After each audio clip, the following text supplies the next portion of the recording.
After a rally through the Sahara, we discovered Tunisia's sand dune-covered sets from Star Wars Episode I, a monument to this country's link to the multi-billion-dollar franchise which shot the original Star Wars film here more than 30 years ago.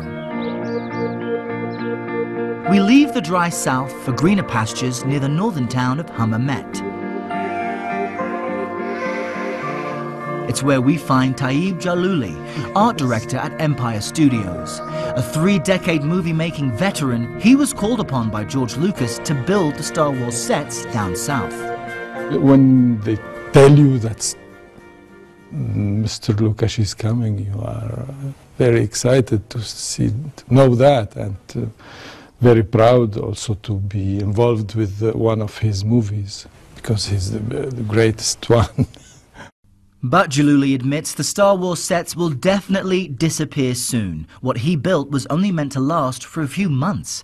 Today, though, he's much more interested in more permanent designs. The 3 or 4 years after Star Wars, the business grows up, and we had a lot of big films here.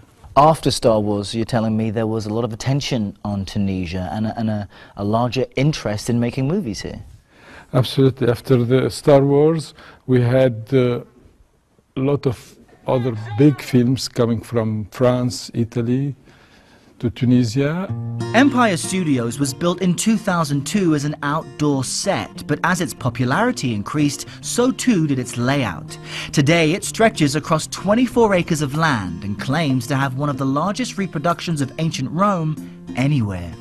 Wow, and now, all of a sudden, we're in Rome.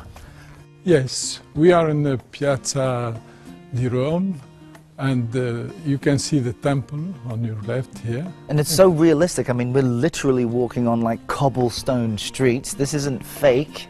It's and you got the columns. Yes, it's realistic. It was like that in Rome.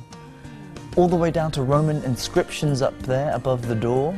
Lions here, water fountains. Everything was like that in Rome. Now you can see it's a kind of patchwork of different situations in Rome or in a Roman city, in Pompeii or in a Roman city. What's through this way? Here we are in the entrance of the Roman villa. And now we've crossed into the interior of the villa. In the interior of the villa. This is a Roman villa with rooms, garden, and a courtyard. What the studio tries to offer is variety. In addition to outdoor sets, large air-conditioned indoor spaces are also available. Let me show you how we mix it up. As a way of providing more alternatives, Jalouli often has to figure out how to economically change the appearance of the set completely.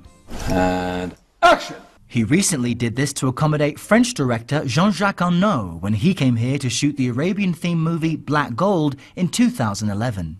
He didn't want to break this Roman set, and we decided to build the new set just in front of it. And almost on top of it, so we can see this metal scaffolding.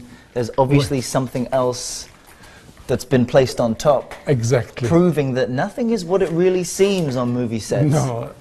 As we move around the corner, we see the stunning outcome of Jalouli's hard work. It's a huge Arabian set.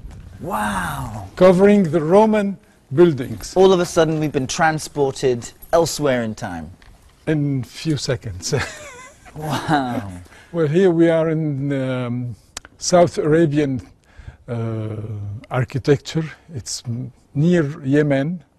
And you can really see it there in these window fixings. In these windows you can see the Indian influence in the Arab architecture of the south of Arabia. Black Gold was a $55 million movie starring Antonio Banderas and centered around the discovery of oil on the Arabian Peninsula. Father, I have to ask you something. Nasib offered to return Saleh and myself to you. Why didn't you accept? Tarek Ben Ammar, the owner of Empire Studios, produced the film. Walking past a massive prop, Jalouli tells me in order to keep attracting big-budget productions, he and Ben Ammar need to offer more than realistic backdrops. They also need an extensive wardrobe. You see this helmet? And these are all made of metal. These aren't Yes. plastic. No, it's metal. For Black Gold, 7,000 costumes, 700 saddles, 400 guns and 250 swords were handmade and are still available for future productions. But that's only a portion of what's here. Within these 1,400 square meters are additional Egyptian, Greek and Roman styles of ancient clothing. Here we have Roman costume, rich Roman costume. And the detail is fascinating. Details, you can see the details here. This is a lady's. Wow. This is very impressive. Well, this is the centurion costume. It's made in leather and copper. All of the costumes here are made of the actual materials they would have been made of way back when. Absolutely. George? Yeah? Star Wars may have put Tunisia on the movie-making map, and Black Gold may have helped Empire Studios expand its offerings, but right now, no new films are in production here. Jaluli tells me since the Arab Spring began in 2011, the country has yet to fully stabilize, so he and his colleagues wait. We just scout for 4 great big films, and they are waiting the moment to come to shoot here. And what's your favorite costume?